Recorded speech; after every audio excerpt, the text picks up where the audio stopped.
Big Help for education. ఈ project ను 2002లో శ్రీ ఎస్కే చాంద్ పాషా గారు ఫౌండర్ మరియు చైర్మన్ గా, శ్రీమతి మాటూరి సరోజిని గారు మేనేజింగ్ ట్రస్టీగా నాగార్జున సాగర్ లో ప్రారంభించడం జరిగింది.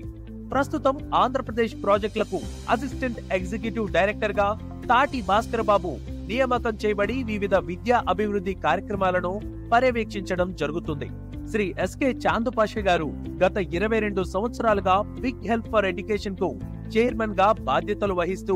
గత 22 సంవత్సరాల నుంచి 2 తెలుగు రాష్ట్రాలలో 50కి పైగా ప్రాజెక్టులు స్థాపించి ప్రభుత్వ పాఠశాలల్లో చదివే పేద విద్యార్థులకు తోడ్పడుతూ ఎంతో మంది విద్యార్థులను చదివించి విద్యార్థులతో పాటు పాఠశాలల్లో ఎన్నో మౌలిక వసతులు కల్పిస్తూ పాఠశాలల అభివృద్ధికి తోడ్పడుతున్నారు. జిల్లా పరిషత్ బాలికల ఉన్నత పాఠశాల,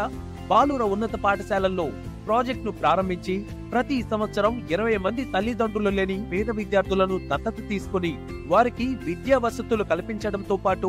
ఉన్నత చదువులు పూర్తయ్యే వరకు సహాయం చేయడం జరుగుతుంది. ఇటీవల చైర్మన్ చాంద్ పాషా గారు, సరోజిని మేడం గారు మరియు సంస్థ ఆఫీస్ మేనేజర్ శ్రీమతి ధనలక్ష్మి గారు బాలికల ఉన్నత పాఠశాల సందర్శించినప్పుడు పాఠశాల హెచ్ఎం శ్రీమతి ఎస్కే సకీనా గారు బాలికలకు చదువుతో పాటు జీవనోపాధికి అవసరమయ్యే స్కిల్ డెవలప్మెంట్ కోర్సులను అందించవలసిందిగా కోరినప్పుడు తెలుగు రాష్ట్రాలలో ఎక్కడా లేని విధంగా మొదటిసారిగా మాచర్లలోని బాలికల ఉన్నత పాఠశాలలో బాలికల కొరకు టైలరింగ్ మరియు ఎంబ్రాయిడరీ శిక్షణ కేంద్రమును ఏర్పాటు చేసి ఒక ఇన్స్ట్రక్టర్ ని నియమించడం కూడా జరిగింది.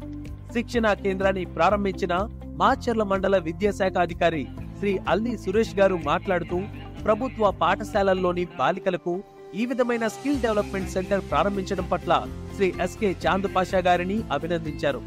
ముఖ్యంగా అసిస్టెంట్ ఎగ్జిక్యూటివ్ డైరెక్టర్ గా భాస్కర్ బాబు గారు తమ పాఠశాలలో ఎన్నో కార్యక్రమాలు చేస్తూ విద్యార్థుల మరియు పాఠశాల అభివృద్ధికి చేస్తున్న కృషి పట్ల మండల విద్యాశాఖ అధికారి, పాఠశాల తరపున హెచ్ఎం మరియు ఉపాధ్యాయులు, వీరితో పాటు రోటరీ క్లబ్ సభ్యులు పఠాన్ నాగరువలి గారు, హెచ్ఎం ఎం రామారావు గారు, Big Help chairman SK Chand Pasha గారికి, assistant executive director Bhaskar Babu గారికి వారి అభినందనలు తెలియజేశారు.